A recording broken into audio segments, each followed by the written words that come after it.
ఏపీలో కూటమి సర్కార్ మరో డైవర్షన్ డ్రామాకు తెరలేపింది. శ్రీకాకుళం జిల్లా కాశీబుగ్గలో జరిగిన తొక్కిసలాట డైవర్ట్ కోసం మాజీ మంత్రి జోగి రమేష్ను అక్రమంగా అరెస్ట్ చేసింది. చంద్రబాబు ప్రభుత్వ వైఫల్యం వల్లే కాశీబుగ్గ తొక్కిసలాట జరిగిందని ప్రజలు ఆగ్రహంగా ఉన్నారు. ఈ క్రమంలో ప్రజల ఆగ్రహాన్ని తప్పించుకునేందుకు కూటమి సర్కార్ డైవర్షన్ పాలిటిక్స్కు తెరతీసింది. ఏపీలో కూటమి ప్రభుత్వం ఎప్పుడు వైఫల్యం చెందినా చంద్రబాబు డైవర్షన్ డ్రామాలకు ప్లాన్ చేసుకుంటున్నారు. తప్పులు కప్పిపుచ్చుకునేందుకు వైఎస్ఆర్సీపీ నేతలపై బురద చల్లే ప్రయత్నం చేస్తున్నారు. తప్పు చేసిన టీడీపీ నేతలను వదిలేసి వైఎస్ఆర్సీపీ నేతలను వేధింపులకు గురి చేస్తున్నారు. నకిలీ మద్యం కేసులో ప్లాన్ ప్రకారం మాజీ మంత్రి జోగి రమేష్ను ఇరికించి అక్రమంగా అరెస్ట్ చేశారు. టీడీపీ పెద్దల ప్లాన్ ప్రకారం జోగి రమేష్ను అరెస్ట్ చేశారు. జోగి రమేష్ను అరెస్ట్ చేయబోతున్నట్లు మంత్రులు ఇప్పటికే చాలాసార్లు పలు మీడియా సమావేశాల్లో చెప్పారు.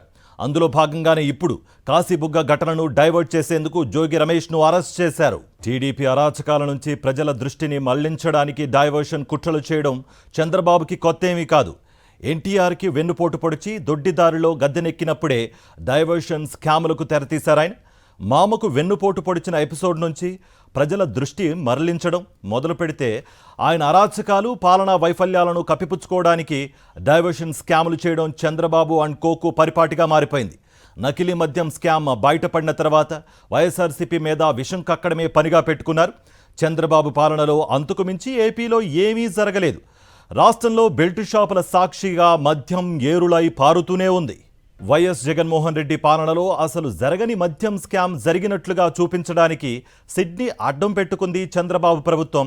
ఇప్పుడు నకిలీ మద్యం స్కామ్లో అడ్డంగా దొరికిపోయిన A1 నిందితుడు జనార్దన్ రావుతో డైవర్షన్ డ్రామా మొదలుపెట్టింది.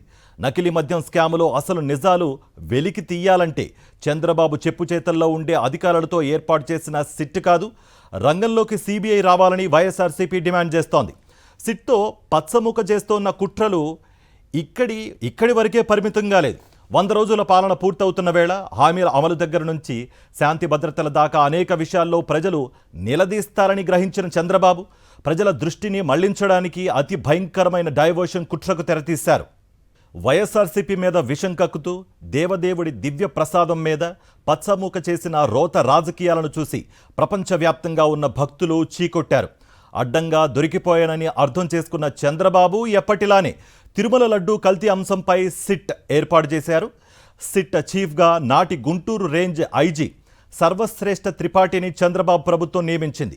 ఏపీ ఎన్నికల వేళ వైఎస్ఆర్సీపీ నేతలపై దాడులను ప్రోత్సహించినట్లు సర్వశ్రేష్ఠ త్రిపాఠి ఆరోపణలు ఎదుర్కొన్నారు. పల్నాడు అల్లర్ల సమయంలోనూ త్రిపాఠి గుంటూరు ఐజీగా ఉన్నారు. ఎన్నికల వేళ దేశంలో ఎక్కడా లేని అల్లర్లు త్రిపాఠి హయాంలో జరిగాయని ఈసీ కూడా ఆగ్రహం వ్యక్తం చేసింది.